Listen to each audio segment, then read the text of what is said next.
It's a Louisiana Book Festival. It's a rainy day in Baton Rouge, unfortunately, but the book festival goes on here in the state capitol, at the state library, and across the street, and hopefully in some of the open areas.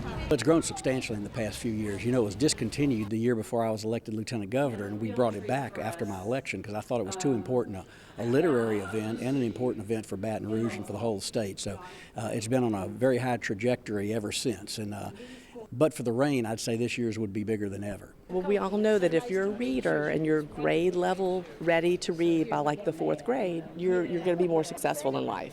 So one of the things we like to do is engage young people. So you'll notice at the festival, lots of children's activities. Kind of the idea is to bait them, bring them in. Reading is fun. It's not all schoolwork. It's reading for leisure as well. And so to try to engage young people so that they do become lifelong learners and readers. And, so they are more successful in life. 1, 2, 3, pumpkin pie, and they pull. This is my second year, and to give the kids something to do. They've been loving to see the characters, having fun, seeing people out. It's nice. What's your favorite part of the festival? Spending time with family. I just moved to Baton Rouge from Chicago, and this is so much fun. I'm an 8th grade English teacher, and so it's exciting to get some resources that I can share with my kids. How will the book festival inspire kids to read?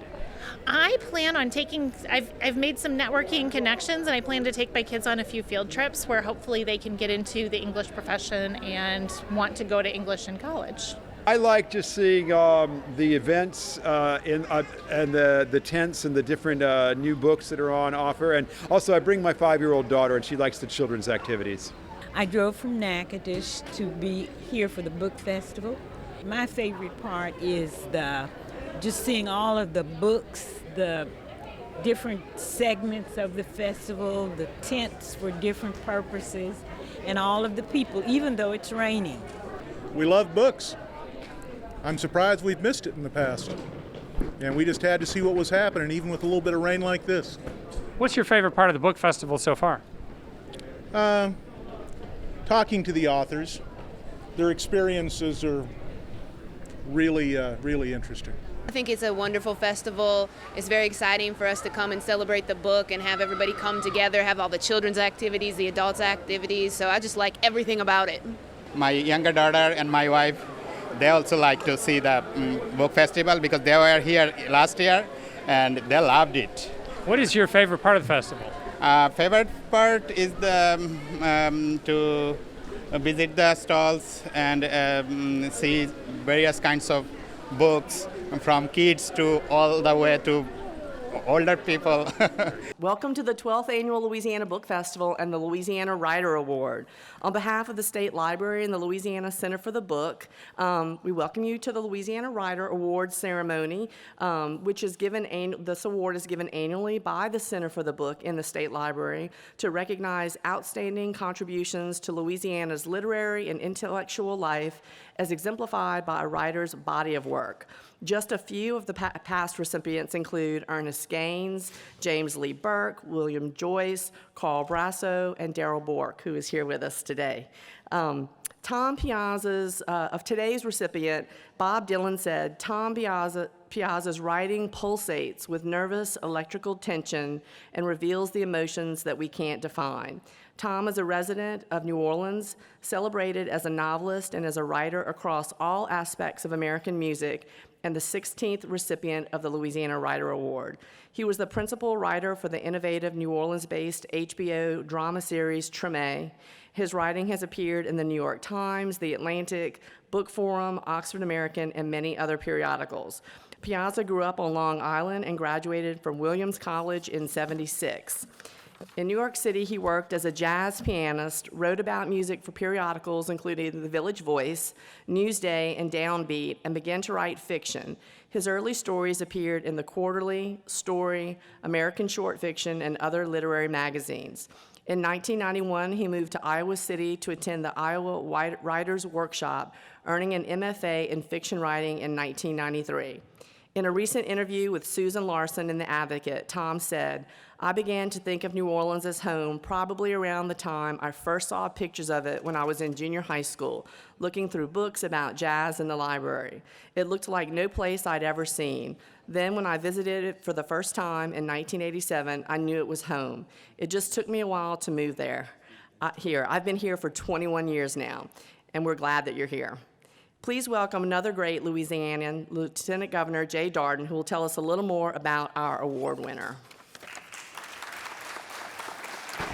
Thank you, Rebecca, and thanks for the great job that you and the staff at the State Library do in bringing this book festival to Louisiana every year and maintaining the importance of literature in Louisiana. It's my pleasure to tell you a little more detail about Tom's very illustrative career. In both his fiction and nonfiction, Piazza explores themes of cultural and personal identity, often using music as a prism through which to view American life. In 2003, his novel My Cold War won the Faulkner Society Award for the novel, and his debut short story collection, Blues and Trouble, published in 1996, won the James Michener Award. His book-length essay, Why New Orleans Matters, published just 2.5 months after Hurricane Katrina in 2005, won the Louisiana Endowment for the Humanities Book of the Year Award. His 2008 novel, City of Refuge, follows the stories of two New Orleans families, one black and one white, during and after Hurricane Katrina. It was that year's One Book, One New Orleans selection, and it won the Willie Morris Award for Southern Fiction. In 2015, his novel, A Free State, set in Virginia and Philadelphia just before the Civil War, explores the difficult, multi-layered relationship between blackface minstrels and slavery and the deep, painful, and still contemporary riddles of race and society. His writing on American music, including jazz, blues, country, and bluegrass, has been similarly recognized. He's a 3-time winner of the ASCAP Deems-Taylor Award for Music Writing, for his books The Guide to Classic Recorded Jazz and Understanding Jazz, and for his Oxford American column on Southern music. And in 2004, he won a Grammy Award for his album notes to the 5-CD set Martin Scorsese Presents the Blues, A Musical Journey. His music pieces have been widely anthologized, appearing in Best Music Writing 2000, the Oxford Book of Great Music Writing, Studio A, the Bob Dylan Reader, and many other collections. Tom has traveled far and wide as a teacher and a lecturer. He's held the Eudora Weltley Chair for Southern Studies at Millsaps College and has been the visiting writer-in-residence at Loyola University, the Trias Visiting Writer at Hobart and William Smith College, a teaching writing fellow at the University of Iowa, and a core faculty member at the Bennington Writing Seminars. He's delivered lectures and readings at Columbia University, Middlebury College, Williams College, the University of California at Berkeley, the University of North Carolina, the Chautauqua Institute, the National Arts Club, and the Library of Congress, among many other venues. In the same interview with Susan Larson that Rebecca mentioned, Tom said this of this award: "It's an incredibly gratifying thing to feel in some kind of way that the place that you chose or adopted chose you back. And it's incredibly gratifying to see that the work I've done here is of value. I'm deeply honored." And Tom, we are deeply honored to present you with the 2015 Louisiana Writer Award. Congratulations.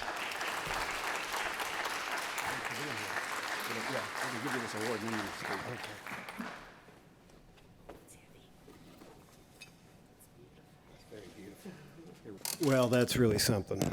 Thank you so much, Lieutenant Governor Darden. Thanks to everybody for being here, just in advance of the monsoon. And it's a great honor. I want to thank everybody, before I even get started talking, who's been involved in this extraordinary festival, which, as we know, has been going on for years, especially Jim Davis, who does such heroic work putting everything together, and Robbie Wilson at the Louisiana Center for the Book. I want to also thank Rebecca Hamilton from the State Library, Al McDuff, who's the chair, and all the board members of the Louisiana Library and Book Festival Foundation, and of course all the readers of Louisiana. That's what we do this for. And it's just an extraordinary thing, really, to be here. As Lieutenant Governor Darden said, I am a Northerner, although I do come from the South Shore of Long Island, so I should get some kind of credit for that, I think. And I did move to Louisiana 21 years ago. out of love for the place, an abiding love that was there for a long time, as I said to Susan in that wonderful interview that she conducted. I want to say a couple quick things, appreciations to people for being here. I'm very, very fortunate that my longtime editor of 6, or is it 7 books now, Cal Morgan from HarperCollins is here, and I'd just like to appreciate him for coming. Cal has been an incredible support. Every writer should be lucky enough to have an editor like Cal Morgan, but there's only one. So I want to make a special mention to my mom, about who I'm going to say a few things in this little talk I'm going to give. We were hoping that Mom could be here today, but the logistics just didn't work out. She's back up on Long Island, and I know she'll be seeing the video of this talk. And I want to thank her for all the support through the years and the encouragement, without which, obviously, I wouldn't be here today for a lot of reasons. And lastly, I want to thank my partner in true love, Mary Howell, who's also here, sitting over there, without whom I don't really even know how to finish that sentence. But she is my much, much, much better half, and I'm just so proud and happy that we're here together today. Again, as Lieutenant Governor Darden said, it's great to be recognized as maybe having done something of value for the place that you love and have come to call home. And it's true, Louisiana, and really specifically New Orleans, but all of Louisiana felt like home to me a long time before I even visited here. It's incredible to be in such extraordinary company as the other previous 15 winners of this Louisiana Writer Award. Among them are some friends. Daryl, I'm so glad you're here today. Friends and literary heroes, and it's just an extraordinary thing now to be numbered in their company. I was asked to speak some about my development as a writer, and of course that's inseparable from one's development as a reader. The two go not just hand in hand, they're intertwined absolutely inseparably. I've lived with and through books my entire life, even longer than I've lived with my other twin passion, which is music. So it's appropriate that this day happens under the auspices of the State Library. I want to say some of my earliest memories in life are of sitting on the couch in my living room, our living room, next to my mom as she read to me from the Childcraft books. Do any of you remember the Childcraft books? It was like a little encyclopedia, not a little, it was a full encyclopedia for children that included stories, poems, little biographies, historical vignettes, and it was just wonderful. And I remember sitting there with my mom reading to me about Peter Rabbit and his adventures with Mr. McGregor in the Briar Patch. High adventure in the Briar Patch. And I will tell you the truth, I was absolutely astonished at a very early age by the power that seemed to inhere in these little marks on the page that at first were very abstract and mysterious to me.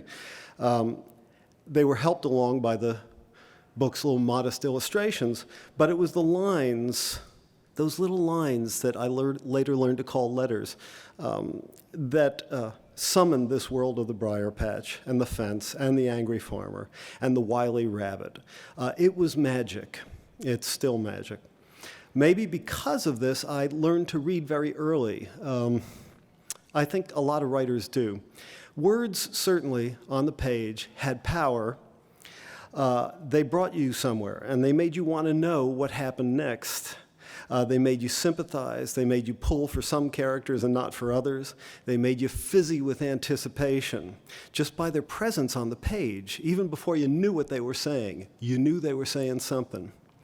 I wanted at a very early age to be able to write those words down and exercise that power for myself, really even then, I believe.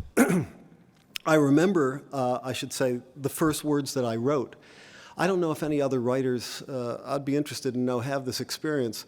I can tell you right now, they were cat, I think that's a common one, ant, little ant, ha, you, which I think was fairly sophisticated for kid of that age, with that little OU, and to, T-O. Those words on paper, when I wrote them down, were mysterious and very magical to me. They were things, and yet they were not things. You wrote, and suddenly there was something in front of you that was not there before. It was visual, and yet it represented a sound also. And if you said them one after another, they made a rhythm too, although I didn't know that word yet. I couldn't get over it, the sense that, however slightly, I had made a change in the world by writing a word. And I want to tell you this also. I remember very clearly, and this is strange, but I remember very clearly the first sentence I ever made up and wrote down on my own. This is true. And I'm going to reveal it to you now. This is after 12 books. I'm going to tell you the very first sentence I ever wrote in my life, and it contains the wisdom of the ages in it. It was, "Ha to you, Aunt." But I landed in New Orleans, and I felt as if I was suddenly alive in a new way. That's true, a better way, in fact. And sitting at a table in the Napoleon House, I wrote the first draft of my first good story, which was titled Brownsville, and it was set in New Orleans. I felt, as I was writing it, that something was suddenly coordinated in a new way, and I knew I was writing something all my own, and that I had cracked something open. The lights had gone on. The same feeling I had when I wrote that first sentence, and is it any wonder that I fell deeply in love with the city, and I visited every chance I could. I began publishing short stories in literary magazines, Story, American Short Fiction, Gordon Lish's wonderful The Quarterly, and I was also writing about music for the Village Voice and the New York Times, and once for the New York Times Magazine. But New York was full of distractions, and it became clear to me that if I were really to make something of myself as a fiction writer, which is what I really wanted to do, I would need to get out of New York and concentrate harder. I applied to the Iowa Writers Workshop, although the idea of moving from New York City to Iowa was almost inconceivable.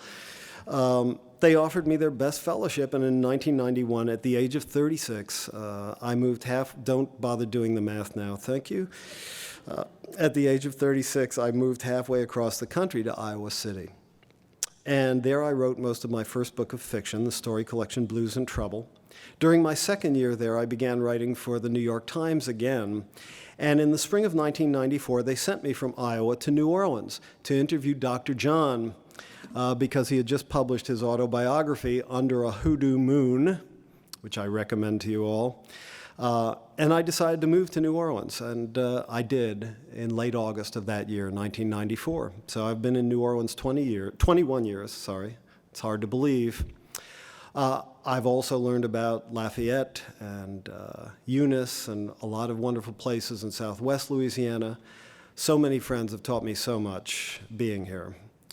New Orleans has been the center, though, and since moving here, I've seen all 12 of my books through to publication, beginning with The Guide to Classic Recorded Jazz and my story collection, Blues and Trouble, which Cal Morgan published almost 20 years ago, all the way up to my third novel, which just came out, which is A Free State, which I hope you all take a look at.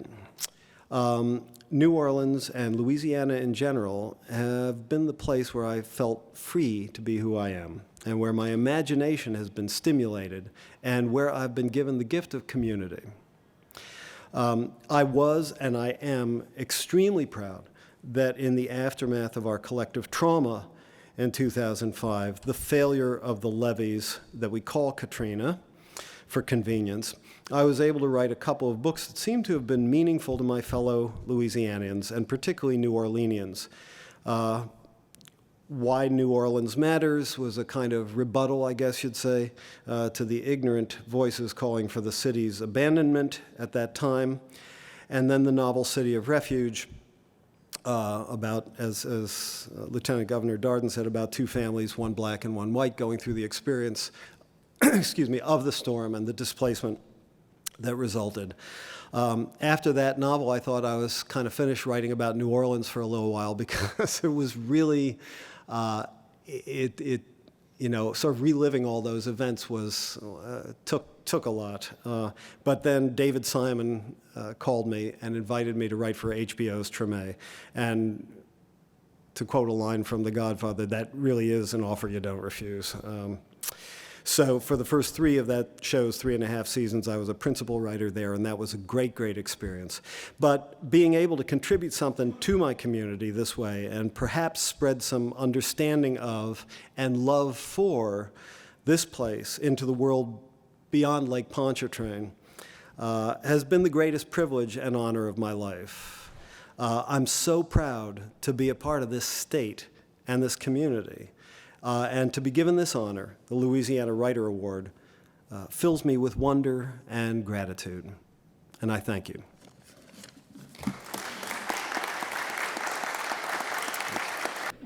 For one thing, I think Louisiana gives you a strong encouragement to be exactly who you are all the time, especially in my town of New Orleans, which I've loved for many, many years now and lived in for 21. Also, it's constantly stimulating, and it's been a specific influence on several of my books, especially Why New Orleans Matters and City of Refuge, which were both about the events around the levee failures and the storm that we call Katrina in 2005. Your reaction to winning the award? Well, I was bowled over when I was told that I was going to win the award. I mean, it's really quite an event in your life when you've adopted a place as your home and you feel that you've made a contribution to that place and it's recognized in that way. It's an unequaled thrill, really and truly. All I did was tell stories about my friends, my teammates, my classmates, our part of town. Reminiscing with the stories was fun for me. And I've gotten a lot of response from classmates, teammates, and every story I told reminded them of 3 more stories. And they've all come to see me and related those stories to me. That reminds me of when we were at co-med swimming during school. And, you know, it was a great time. It was good fun. A ghostwriter is employed by the subject of the book to tell the story in accordance with the way that the subject wants it told. A biographer takes the material, does his independent research, which includes the life of the subject, and he tells it his own way. He's independent, he's making his own judgments about the character, and very important difference. What was your reaction to working on this book with Billy Cannon?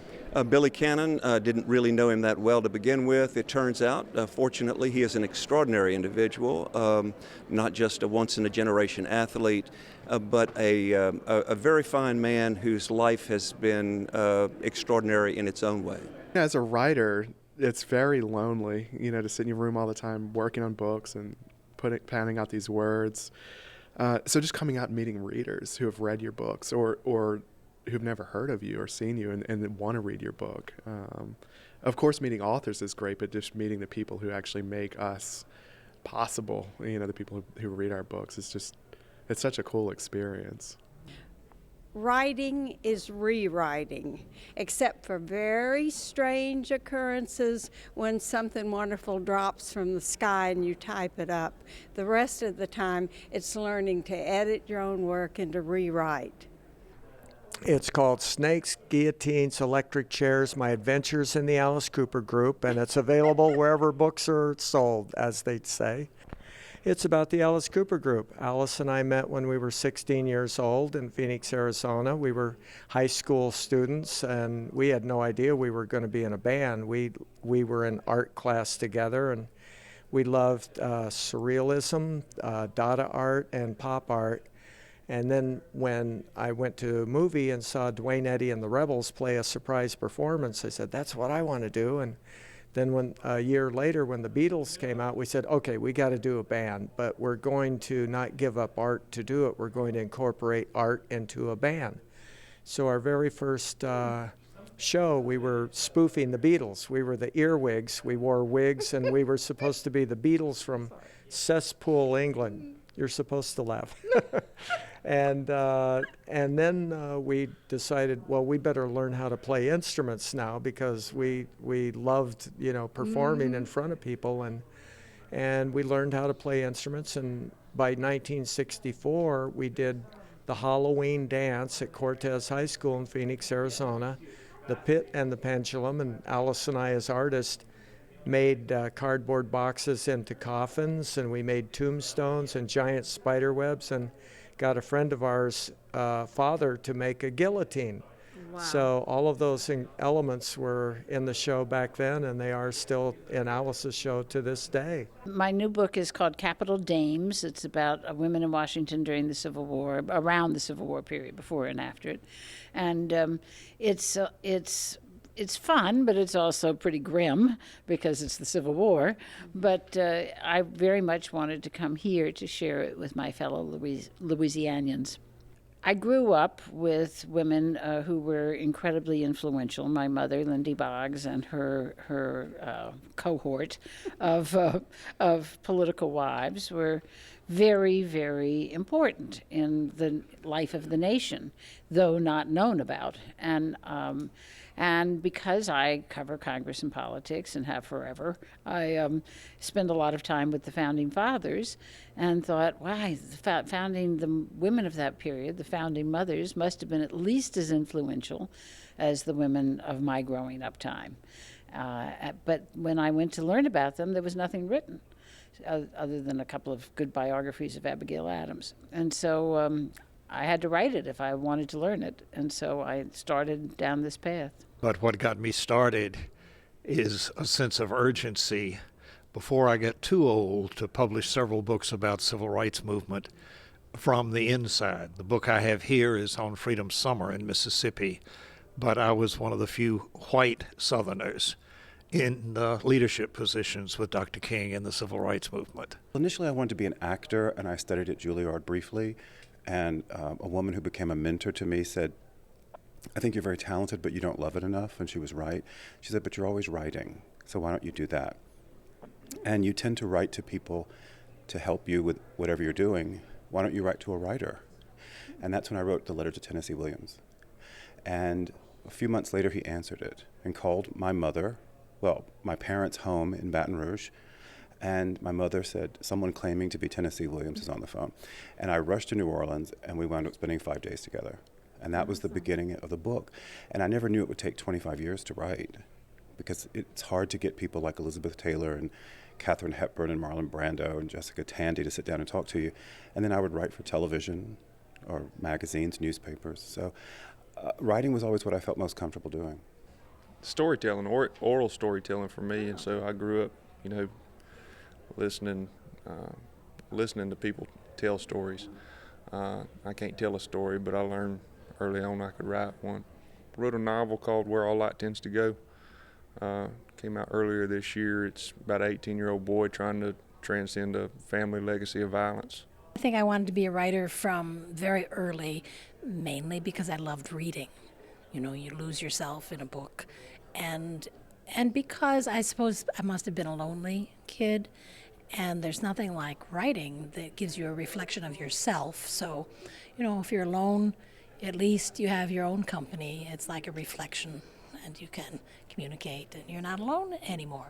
I would never discourage anyone from writing if somebody feels that that he or she is a writer.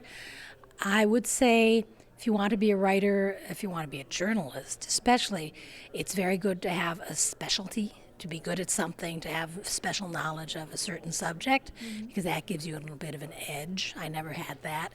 And the other thing is, don't quit your day job. Pick up experience as you go along in any job that you have. You can gain experience. And then never give up. Never, never, never give up.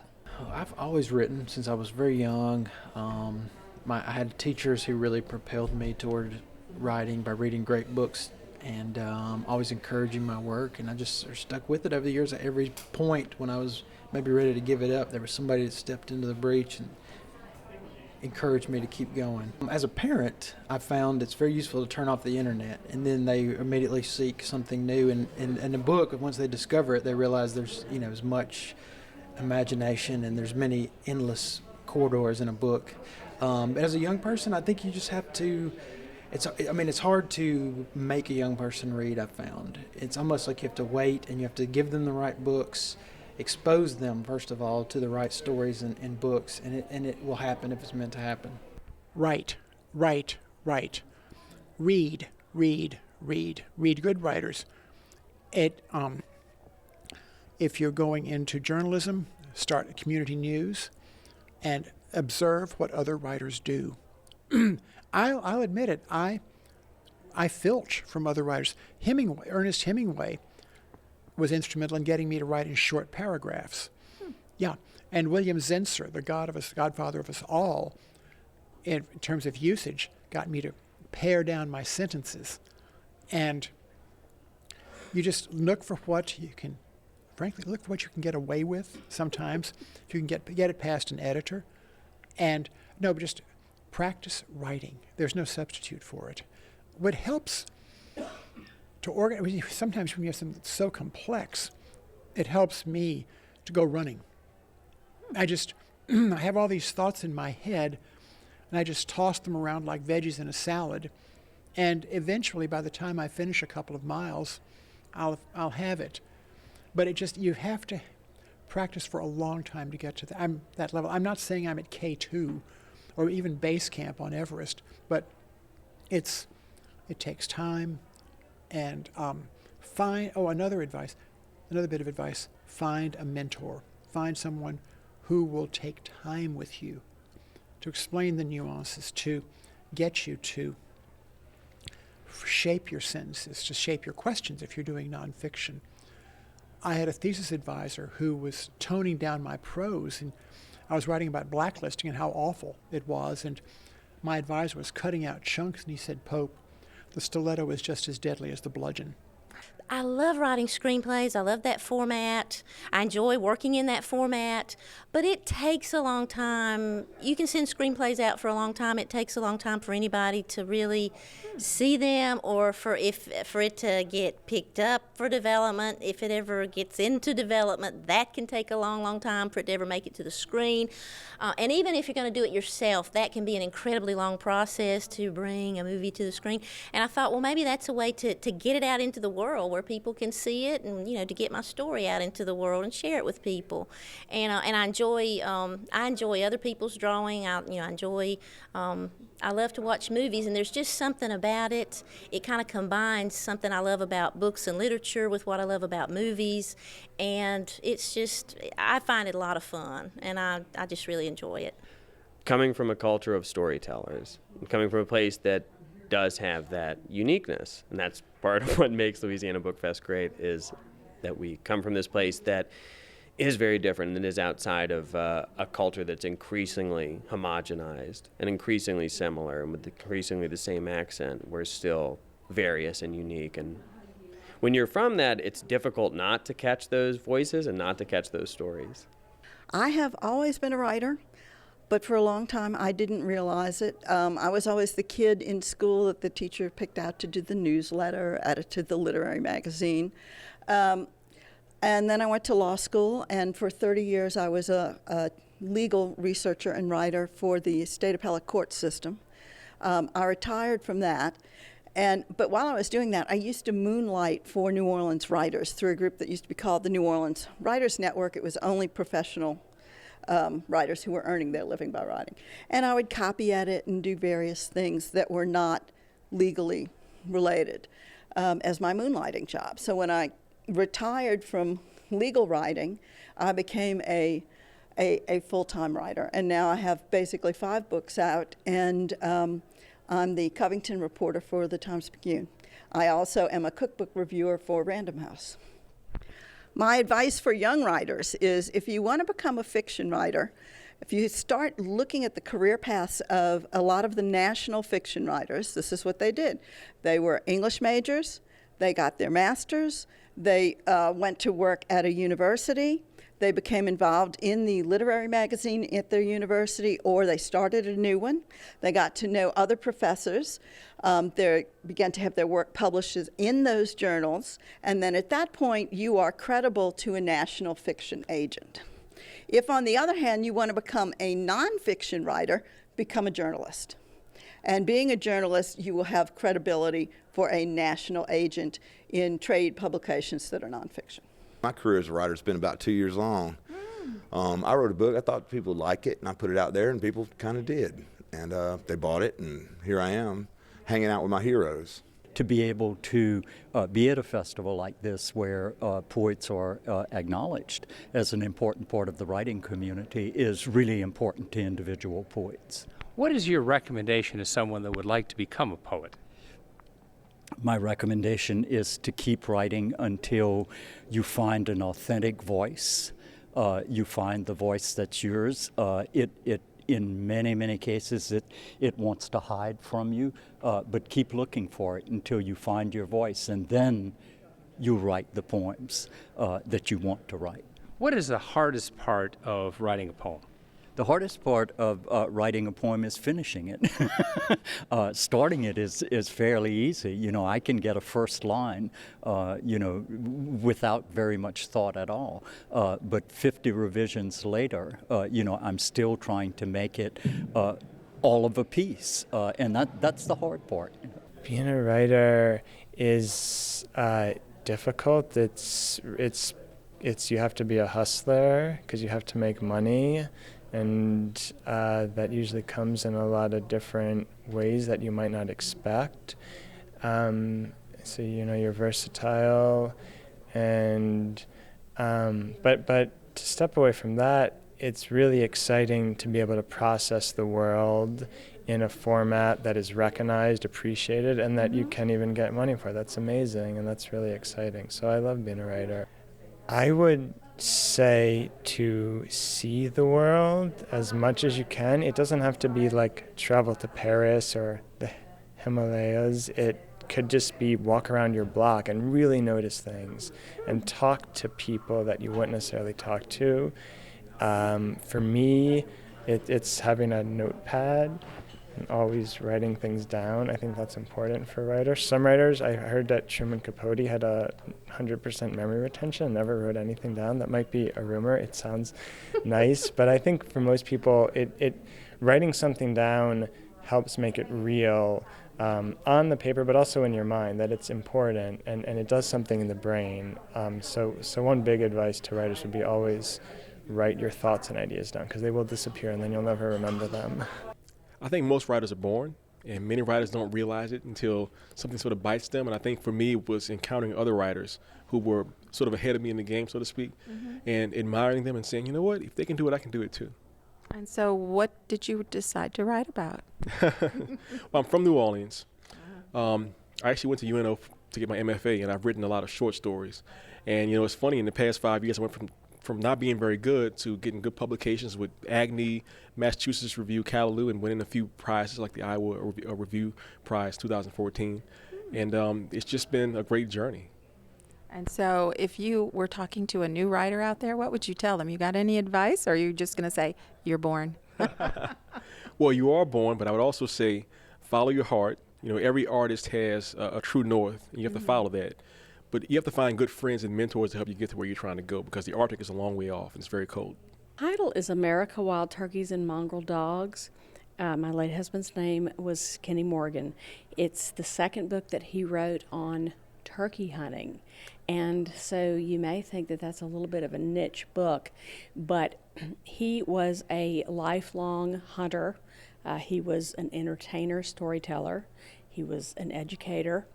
And he was also really a mentor. One thing, just to give you a little side point, is that Burt Jones wrote the foreword to the book, and he sort of vouched for Kenny's mentoring abilities and so forth. But he was an expert turkey hunter, a naturalist, a biologist, and what made this book special, and really it was the second book he was always going to write.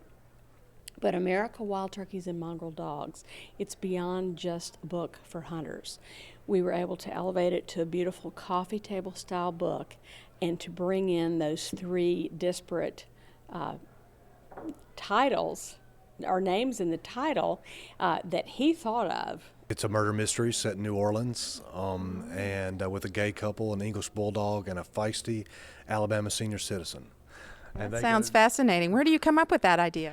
Well, it just sort of it happened over writing for 10, 12 years, and I just decided on a group that I really liked. They're fun, funny, and I thought they would be great in a series, and so I wanted to put them in a mystery series. And so you started out a career in writing thinking, I'm going to write mysteries. No, I did not. I just wanted to write books. And so my first book is a standalone with 3 of these same characters.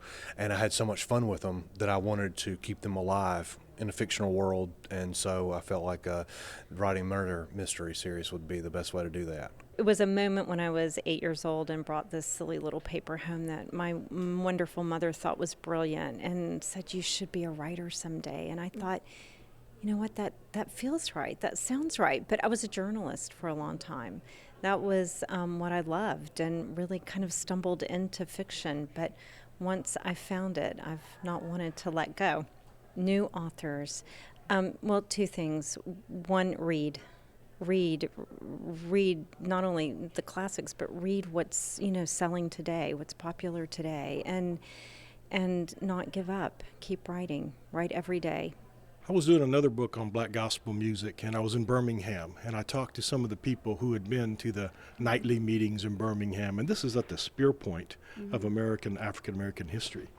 And they would talk about those nights surrounded by police, knowing that they would be followed. And they would start gathering at 2 in the afternoon, 3 in the afternoon, and start singing. They would sing right up to the meeting at 7. And at 7 o'clock, they'd have some announcements. 7:15, they would have a sermon by King or Shuttlesworth or Abernathy. And then they would sing for 2 more hours, and then they'd sing all the way home. So clearly, at this pivotal point, the music is having some kind of effect, or they wouldn't be burning that much time on it. And through the course of the research, I saw that it was, as Representative John Lewis told me, black sacred music, and I wish I could do his voice, black sacred music is the fuel that ran the engine that was the civil rights movement. There was wonderful sermons, there was wonderful politics, there was wonderful laws, there were great outsized personalities, but the one thing that knits it all together was that they all sang, and they sang. They sang when they were being hosed, when they were protesting, when they were marching, when they were being beaten, and when they were alone, and when they were in church, and when they were waiting outside prisons. And inside prisons, they sang, and they sang, and they sang. I had done a book called People Get Ready, A New History of Black Gospel Music, but in the course of researching that, I discovered about 75% of the black sacred music from the golden age, 1940 to 1970, is lost. You can't buy that vinyl through love or money. So I wrote an editorial that ended up in the New York Times saying, if we let this legacy, the foundational music of all American popular music, disappear, future generations are going to treat us very harshly. So we founded the Black Gospel Music Restoration Project at Baylor University, and it very quickly became the largest of its kind in the world to acquire and digitize and catalog it. So as the vinyl began to come in, we began flipping over the 45s, and we'd find on the flip side of a gospel 45 was a civil rights song. At a time it was pretty dangerous to be writing civil rights songs. And it was almost like the double-voicedness of the spirituals, where you sang and they thought you were just singing about heaven in front of the overseers, but you were really given powerful information about how to escape, how to rebel, how to learn how to read and write. And it just has continued in an unbroken continuum just from the American Civil War through right now. If you listen in the Hong Kong umbrella movement, they were singing We Shall Overcome. They sang it in the Arab Spring. They're singing it at every funeral in this country, and it is still being sung. I've had 3 blessings. First of all, my career, as I'm a judge, and I've had 30 years of seeing the human condition pass in front of me. Wow. And then I have mentors. I noticed the last person you interviewed said that. One of my mentors is my daughter-in-law, who's right here, Margaret Simon, and my 60-year friend, Ann Doby, who's also here tonight, who has been here at this festival for many years. So my friends helped me learn to write. And then my third blessing is to live in South Louisiana, which is so colorful. It is. And that's my aim is to write about what I have seen, but it's fiction because I've spent my life trying to find the truth, and now I can make up stories. I was a community poet. I grew up in Chicago, and some people write poetry in other genres because it's fun or enjoyable. And situation I was in as a youth, that's what I did to survive. It's something some people do to actually like save their lives, and poetry was kind of a secular salvation for me.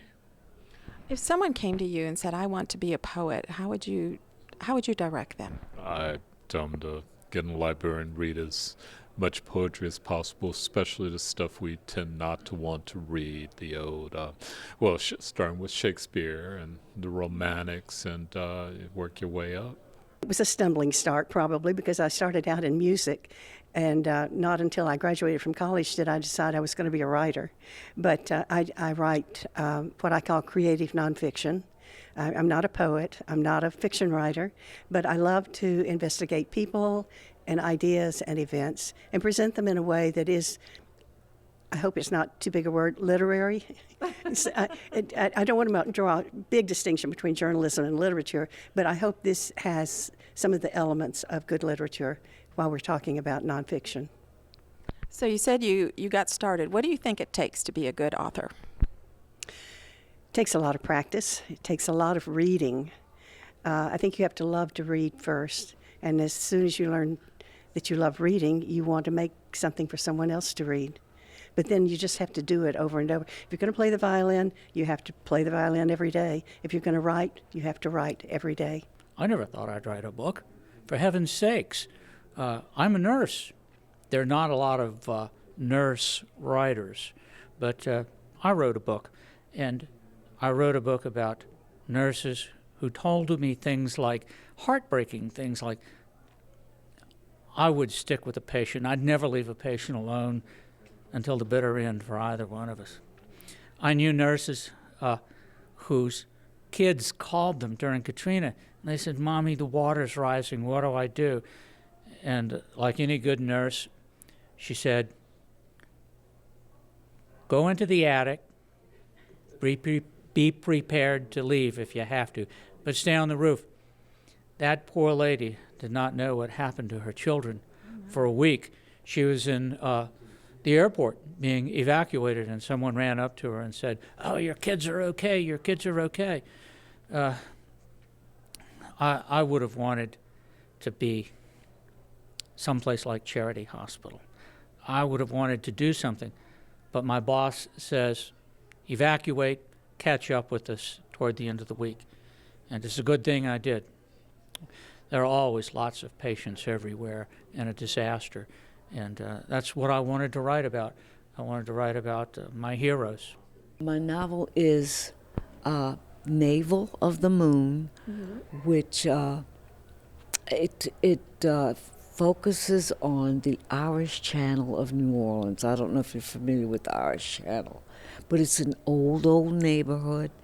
And I don't think that the Irish Channel has ever been the locus of a novel, although I know it's been mentioned before. But my whole book takes place right there. What got you started writing? I guess I've always wanted to. And my father was I think he was the storyteller in the family, although my previous novel, they said, that my grandmother was, but she really was. It was my father. I have been making stories since I was a little kid. So I don't remember ever not making stories. I started writing them down and then got into a lot of trouble for doing that when I was in 10th grade. And just making trouble with words, it comes natural to me. What was your last book about? The novel that's out now from LSU Press is called Joy, PA. It's about a family of 3 that are crushed by societal pressures. There is no joy in Joy, PA. What advice would you give to a new writer just beginning? Persevere. You have to show up and make the work. You have to make the words and separate everything that happens after. Good successes, rejections, that's not writing. You do the writing and all the other stuff happens, and just be committed to the writing. I was always a writer. I was a kid. I was very ADHD, and of course, back then they didn't know what that was. And I was a kid when they had a writing assignment and everybody moaned. I was like, yes! and I just always wrote, and I kept writing, and I kept writing, and I think that's probably the best advice I know to give anybody is just to keep writing. And at some point I wrote a book, and I thought, this might be publication worthy. And then I just eventually sold the book, and it happened. So, just keep writing.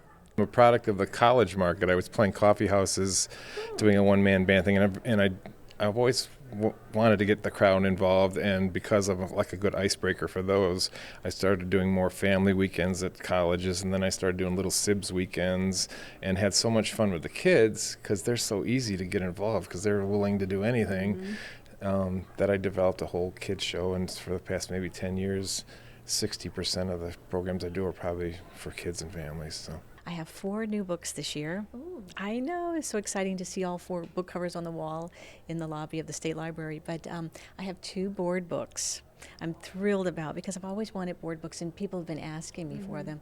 So they're the baby books, the hardcover, and one is Bugs on the Rug and the other one is 10 Gators in the Bed. How do you come up with all these cute ideas? They just magically appear? You just have one of those brains?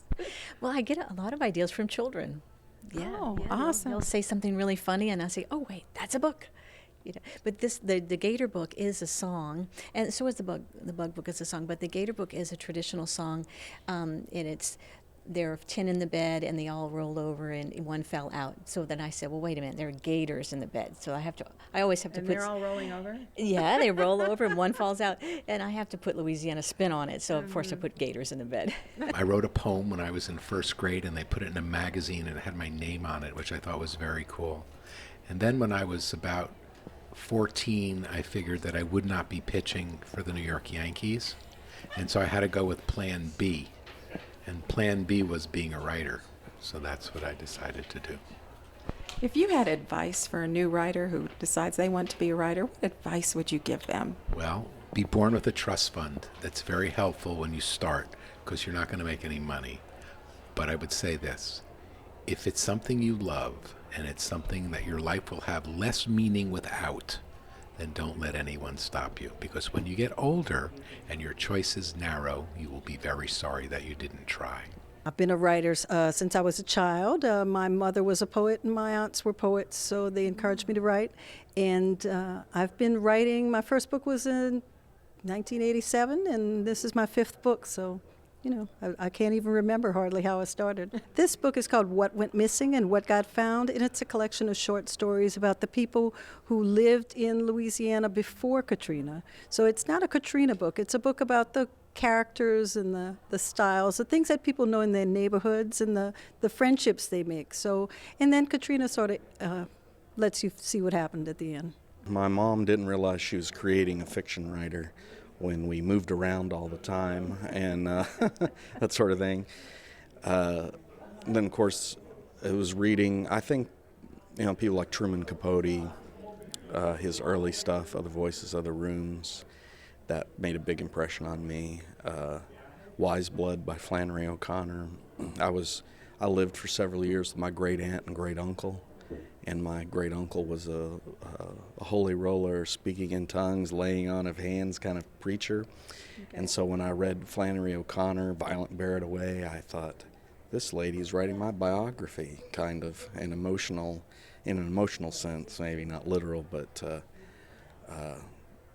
so that sort of thing. It's a fabulous book festival.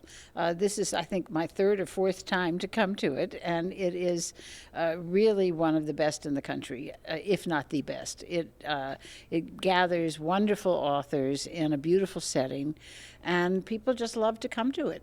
The best book festival in the country, without a doubt, because we have such a rich ground of writers to draw from, and there's nothing like it.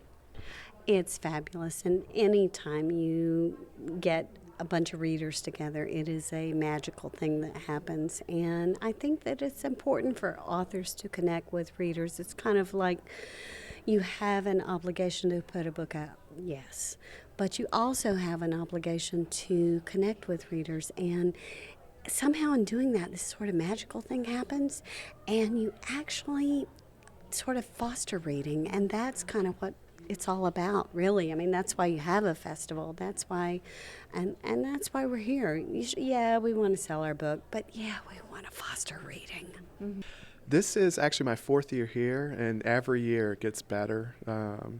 More people, more authors, more participation, and it's just a great festival. Jim Davis and Robert, I cannot imagine being in their shoes, the work that they must do to get this together. It's a fantastic festival. It's a chance for all these great writers to come together and present their works to the world. I've been coming into this for years now, and every year it's always a fascinating chance to engage in my, indulge in my love for good literature. Well, I think I've been here since the beginning. I've been to every festival, and it just gets bigger and bigger every year. And it's my favorite because literacy and books and, the children, just seeing the children run up and down with their books and meeting the authors. It's really a special festival. People who come to this event are serious about Louisiana literature and about literature in general, and they don't want to miss it. So the lectures will go on here in the State Capitol building and around Capitol Park area. It's just fun to come to. I work at the festival so much, so I don't always get to see what everybody else sees, but I can see the smiles on their faces. And when people get here, they come here excited. It's a family event, so it's whole families, sometimes 3 and 4 generations together, and a lot of people coming from out of state and out of the country. So we're growing as a tourism destination as well. If people have questions like more information for next year, what should they do? Well, they can call the State Library at 342-4948, or they can go to our website, www.louisianabookfestival.org.